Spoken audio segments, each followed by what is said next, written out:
Good evening दोस्तों, बहुत बहुत स्वागत है आपका वर्ल्ड न्यूज़ के इस प्रोग्राम में। आज बात करेंगे एक पर्सपेक्टिव के बारे में। दुनिया में न्यूक्लियर रेस फिर से शुरू हो गई है। छोटी नहीं, बड़ी रेस है। और ख़ास तौर से एक स्टेटमेंट आता है ट्रंप साहब का, जिसमें बहुत सारे कंट्रीज़ का नाम लिया जाता है।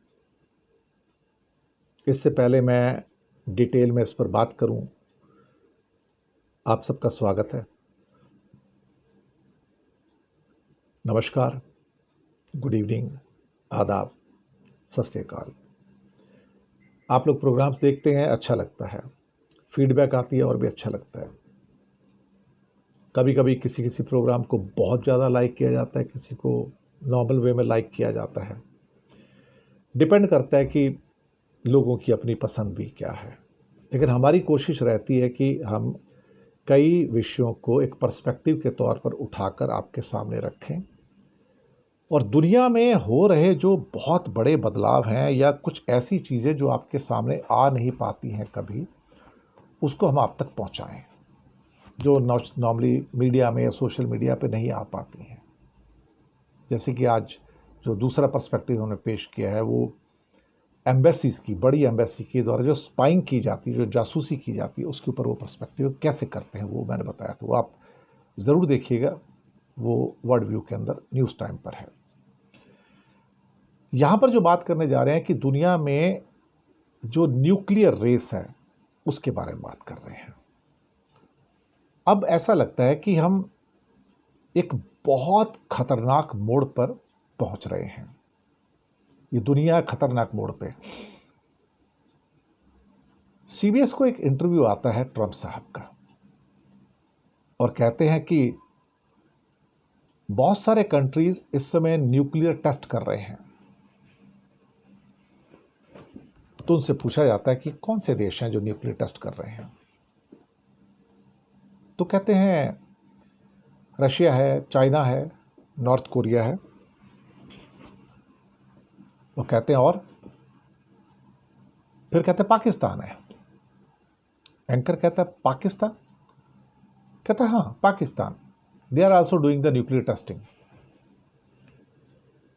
यहां से दुनिया के चौंकने की बारी आती है, और जो इंटरव्यू कर रहे थे उनके भी चौंकने की बारी आती है।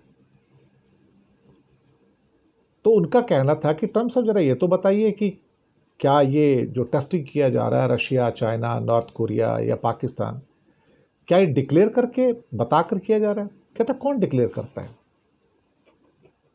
ये बहुत सारे कंट्री, बड़े पावरफुल कंट्री हैं ये लोग, वो हमें क्यों बताएंगे कि वो न्यूक्लियर टेस्टिंग करने जा रहे हैं? तो बोलता है फिर आप क्या करेंगे? कहता जब वो कर रहे हैं तो हम भी करेंगे। और फिर उनका कहना था कि मैंने भी पेंटागन को आदेश दे दिया है कि साहब go ahead and do the nuclear testing.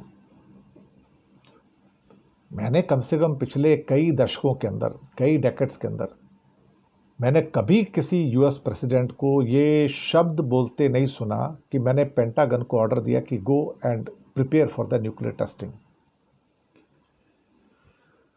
शायद एक बार फिर से हम एक न्यूक्लियर रेस के मुहाने पर आकर खड़े हो गए हैं, और वो सारे समझौते 1990 के दौरान जो हुए थे या 90 के दशक में हुए थे कि हम न्यूक्लियर टेस्ट नहीं करेंगे, और जो न्यूक्लियर आर्सेनल है, जो ज़ख़ीरा है, उसे कम करने की कोशिश करेंगे ताकि दुनिया में लोगों की जान बचाई जा सके। पर लगता है वो सारी की सारी चीज़ें जो हैं अब हवा में रह गईं।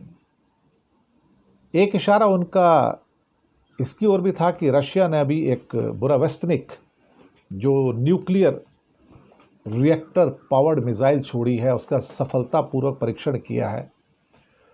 वो अपने आप में बड़ा इंपॉर्टेंट था। और फिर उसके बाद दूसरा एक न्यूक्लियर पावर्ड टॉर्पीडो कम सबसी ड्रोन पोसाइडन, उसका भी टेस्ट किया। इन दो टेस्टों ने एक्चुअली देखा जाए तो ट्रंप को हिलाकर रख दिया। उनका मानना था कि आज तक इस किस्म के मिलिट्री इक्विपमेंट्स नहीं बनाए गए जो न्यूक्लियर रिएक्टर पावर्ड थे, जिनके अंदर न्यूक्लियर रिएक्टर लगे हुए थे, ऐसी मिसाइल नहीं बनाई किसी के द्वारा भी, या ऐसा कोई टॉर्पीडो नहीं बनाएगा समुद्र के अंदर जो न्यूक्लियर पावर्ड है और किसी किनारे पे फूट जाए तो सालों साल तक उस समुद्र के किनारे पे आदमी रह नहीं पाएगा, इतना रेडिएशन हो जाएगा। ये मुझे लगता है कहीं ना कहीं पुतिन भी उसके लिए जिम्मेदार है कि उन्होंने ये जो रेस है, इस रेस के अंदर एक नई डायमेंशन को जोड़ दिया। उन्होंने इस बात का अंदाज़ा नहीं लगाया कि न्यूक्लियर रिएक्टर पावर्ड मिसाइल्स या टॉर्पीडोज एक नए किस्म के हथियारों की डायमेंशन का इजाद है। आज तक न्यूक्लियर पावर्ड रिएक्टर किसी हथियार में नहीं लगाए गए हैं।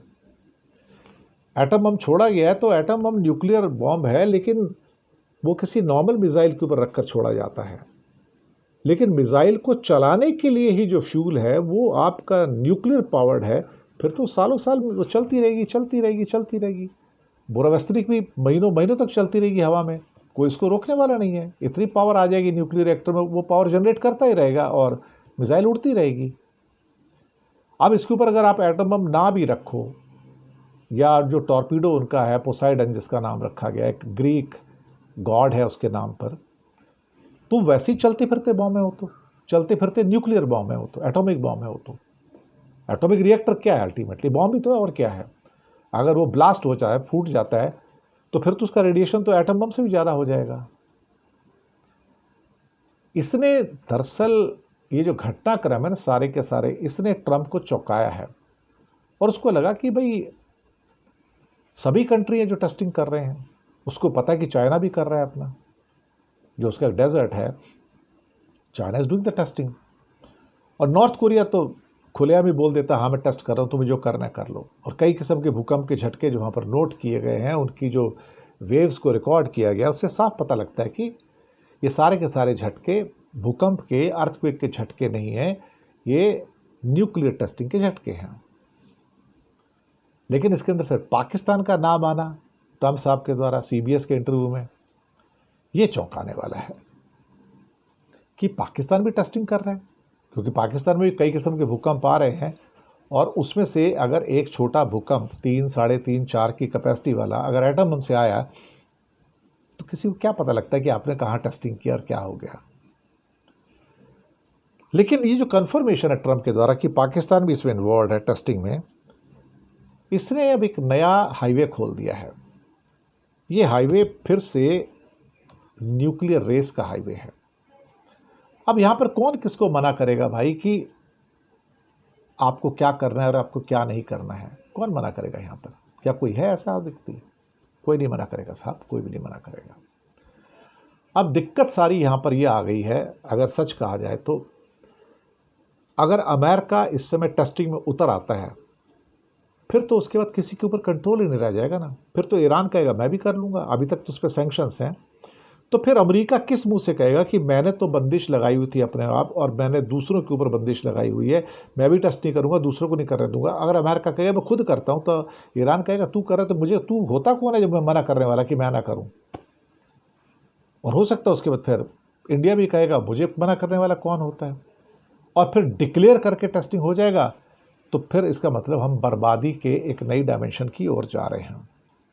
अगर आज हम ये टेस्टिंग को लीगल जामा फिर से पहना रहे हैं और कह रहे हैं कि हाँ हम टेस्टिंग कर सकते हैं, तो कल को उसका यूज़ भी कर लेंगे। और वन प्रिटेक्स्ट और अदर प्रिटेक्स्ट, हाँ जी दूसरे का हमला हुआ तो हमें ख़तरा पैदा हुआ, हमने सोचा कि हमने बम रखे क्यों हैं यहाँ पर, ये कोई खिलौने थोड़ी हैं, इसका तो यूज़ किया जाना चाहिए, ये डेटरेंट है। लेकिन अगर हमारा अपना एग्जिस्टेंस ही कंट्री का खतरे में पड़ जाएगा तो हमने बैठ के इन खिलौनों को क्या करना है? हम तो मारेंगे भैया, और जम के मारेंगे। अच्छा, इंडिया के साथ एक बात है कि इंडिया की जो है न्यूक्लियर डॉक्ट्रिन के अंदर नो फर्स्ट यूज़ पॉलिसी है कि हम पहले इस्तेमाल नहीं करेंगे। लेकिन अगर हमारे ऊपर किसी ने एटम बम का इस्तेमाल कर दिया तो फिर उसके बाद हम रुकेंगे ही नहीं, फिर हमें रोक पाना मुश्किल है। फिर एक का जवाब 100 से मिलेगा आपको, ये बात भी सही है। लेकिन एक का जवाब 100 से मिलेगा और 2 का जवाब 200 से मिलेगा, पहले आप 200 बनाओ तो सही। इस समय सिपरी की जो रिपोर्ट आती है, जो स्टॉकहोम की international peace research institute SIPRI जो है, उनका कहना है कि अमेरिका और रशिया के पास 5,500-6 हज़ार एटम बम हैं। बिल्कुल है सर। उसके बाद चाइना के पास 600 एटम बम हैं और वो हर साल 100 एटम बम जोड़ रहा है पिछले 4 साल से। उसके पास 200 थे, अब 600 हो गए हैं। और 2030 तक उसका कहना है कि मेरे पास 1000 एटम बम क्रॉस कर जाने चाहिए और हो सकता है अगले 10 सालों में वो उतने एटम बम बना ले जितने रशिया और अमेरिका के पास है। और वो खुल के बना रहा है, बोल के बना रहा है, जिसको जो करना है कर लो। अब यहाँ से बहुत सारे सवाल पैदा होते हैं कि जहाँ भारत के पास 180 हैं, पाकिस्तान के पास 170 हैं। ये तो सिपरी की रिपोर्ट से ना, अंदर की स्टोरी हमें क्या पता कि पाकिस्तान के पास 170 की जगह 270 भी हो सकते हैं। इंडिया के पास भी 180 की जगह 380 भी हो सकते हैं। फ्रांस के पास करीब 290-295 हैं, 225 करीब ब्रिटेन के पास हैं। नॉर्थ कोरिया के पास करीब करीब 50 हैं। इज़राइल के पास 70 से 90 हैं और ईरान के पास है या नहीं है पता नहीं, लेकिन है कि 10 की कैपेसिटी है। तो हम ये मान के चलेंगे चलो उनके पास भी 10 बम हैं। तो बचा कौन है यहाँ पर फिर? अल्टीमेटली यहाँ पर बचा कौन है? मैं इसी बात से मुझे भी डर है कि इस दुनिया के अंदर अगर ये न्यूक्लियर रेस फिर से स्टार्ट हो जाती है तो ये न्यूक्लियर रेस अपने आप में एक खतरनाक मोड़ तक हमें ले जाएगी। और वो जो खतरनाक मोड़ है वो कुछ इस किस्म का होगा जहाँ पर कोई यू टर्न नहीं है और मे बी लाखों नहीं करोड़ों मौत हमारा इंतज़ार करेंगी।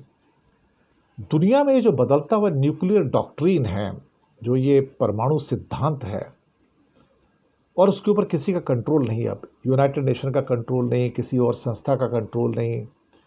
ये तो एक किस्म की अब मनमानी वाली जगह आ गई कि हम अगर ये होगा तो हम उसको कैसे डील करेंगे। तो अब ये खुली रेस है इस समय। अब इस खुली रेस के अंदर कौन कितना ज़्यादा यूरेनियम पैदा करेगा, कौन कितना ज़्यादा उससे एटम बम बनाएगा, कौन उसको यूज़ करने के लिए अपने मिसाइल सिस्टम्स और एयरक्राफ्ट सिस्टम्स को अप टू डेट करेगा, और कौन अपने दुश्मन के खिलाफ उसको यूज़ करने के लिए रेडी रहेगा। तो ये वॉर जो है, जो यूक्रेन की वॉर है, रशिया की वॉर है, या इज़राइल की गज़ा में वॉर है, या इंडिया पाकिस्तान कॉन्फ्लिक्ट भी है, इसमें कोई शक वाली बात नहीं है। Korea, north Korea, south Korea का कॉन्फ्लिक्ट है, उसकी बात है। ताइवान चाइना के कॉन्फ्लिक्ट है। तो हम बेसिकली एक ज्वालामुखी के ऊपर बैठे हैं, एक वॉल्केनो के ऊपर बैठे हैं। पूरी दुनिया एक वॉल्केनो के ऊपर बैठी हुई है। कब कहाँ क्या हो जाए नहीं पता। और फिर कब कौन एक व्यक्ति उठेगा और कहेगा मुझे तो एटम बम यूज़ करना है साहब, और वो यूज़ कर लेगा। तब आप क्या कर लोगे? मैक्सिमम क्या करोगे? जवाब ही दे दोगे ना। एक एटम बम की जगह अगर आपके पास होगा तो आप उसको दूसरा एटम डाल के जवाब दे दोगे।